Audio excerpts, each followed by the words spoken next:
नमस्कार दोस्तों, अहोई अष्टमी के व्रत में पूजा के साथ ही व्रत कथा सुनने का खास महत्व है। मान्यता है कि इस कथा को सुनने के बाद ही आपका व्रत पूर्ण माना जाता है।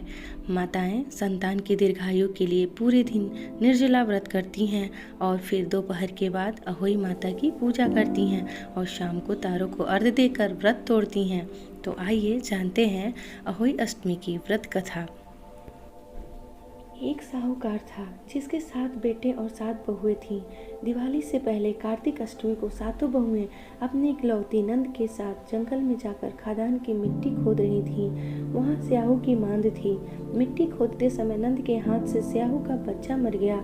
इससे स्याहू माता बहुत नाराज हो गई और बोली, मैं तेरी कोख बांधूंगी। तब नंद अपनी सातों भाभियों से बोली, तुम में से कोई अपनी कोख बंधवा लो। सभी भाभियों ने अपनी कोख बंधवाने से इनकार कर दिया, परंतु छोटी भाभी सोचने लगी कि अगर मैंने अपनी कोख नहीं बंधवाई तो सासू माँ नाराज हो जाएंगी। यह सोचकर नंद के बदले में छोटी भाभी ने अपनी कोख बंधवा ली। अब इसके बाद उसको जो बच्चा होता वह 7वें दिन मर जाता। एक दिन उसने पंडित जी को बुलाकर पूछा, मेरी संतान 7वें दिन क्यों मर जाती है? तब पंडित जी ने कहा, तुम सुरही गाय की सेवा करो। सुरही गाय स्याहू माता की भाईली है, वह तेरी कोख खुलवा देगी, तब तेरा बच्चा जिएगा। अब वह बहुत जल्दी उठकर चुपचाप सुरही गाय के नीचे साफ सफाई कर आती। सुरही गाय ने सोचा, रोज कौन मेरी सेवा करता है, आज मैं जरूर देखूंगी। गौ माता खूब सवेरे उठी, देखती है कि साहूकार के बेटे की बहू उसके नीचे साफ सफाई कर रही है। गौ माता बोली, क्या मांगती है बेटी? साहूकार की बहू बोली, स्याहू माता तुम्हारी भाईली है और उसने मेरी कोख बांध रखी है, सो मेरी कोख खुलवा दो। गौ माता ने कहा, अच्छा ठीक है। अब तो गौ माता समुद्र पार साहूकार की बहू को अपनी भाईली के पास लेकर चल पड़ी। रास्ते में कड़ी धूप थी, सो वह दोनों एक पेड़ के नीचे बैठ गई। थोड़ी देर में एक सांप आया। उसी पेड़ पर गरुड़ पंखनी का एक बच्चा था। सांप उसको डसने लगा। तब साहूकार की बहू ने सांप मारकर ढाल के नीचे दबा दी और बच्चे को बचा लिया। थोड़ी देर में गरुड़ पंखनी आई तो वहाँ खून देखकर साहूकार की बहू को चोंच मारने लगी। तब साहूकार की बहू बोली, मैंने तेरे बच्चे को नहीं मारा, बल्कि सांप तेरे बच्चे के करीब आया था, मैंने तो उससे तेरे बच्चे की रक्षा की है। यह सुनकर गरुड़ पंखनी बोली, मांग, तू क्या मांगती है?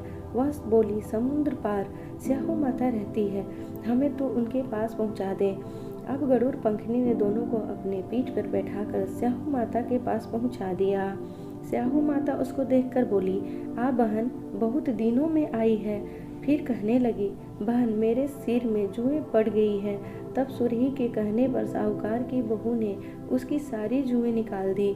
इस पर स्याहू माता प्रसन्न होकर बोली, तुमने मेरे सिर की सफाई की है, इसलिए तेरे 7 बेटे और 7 बहू होंगी। वह बोली, मेरे तो एक भी बेटे नहीं, फिर 7 कहाँ से होंगे? स्याहू माता बोली, वचन दिया है। तब साहूकार की बहू बोली, मेरी कोख तो तुम्हारे पास बंद पड़ी है। यह सुनकर स्याहू माता बोली, तूने मुझे ठग लिया। तेरे घर पर तुझे 7 बहुएं मिलेंगी। तू जाकर उजमन करियो, 7 अहोई बनाकर 7 कढ़ाई करियो। वह लौटकर घर आई तो वहाँ देखा कि 7 बेटे 7 बहू बैठे हैं। वह खुश हो गई। उसने 7 अहोई बनाई, 7 उजमन किए और 7 कढ़ाई करी। शाम के समय जेठानियों ने आपस में कहने लगी, जल्दी जल्दी पूजा कर लो, कहीं छोटी बच्चों को याद करके रोने न लगे। थोड़ी देर में उन्होंने अपने बच्चों से कहा, अपनी चाची के घर जाकर देख आओ कि आज वह अभी तक रोई क्यों नहीं। बच्चों ने आकर कहा, चाची तो कुछ मान रही है, खूब उजमन हो रहा है। यह सुनते ही जेठानियाँ दौड़ी दौड़ी वहाँ आई और आकर कहने लगी कि तूने कोख कैसे खुलवाई? तब उसने कहा कि ये सब अहोई माता की कृपा से संभव हुआ है। उन्होंने मुझ पे कृपा करके मेरी कोख खोल दी है। ओ माता, जिस प्रकार उस साहूकार की बहू की कोख खोली, उसी प्रकार हमारी कोख भी खोलना।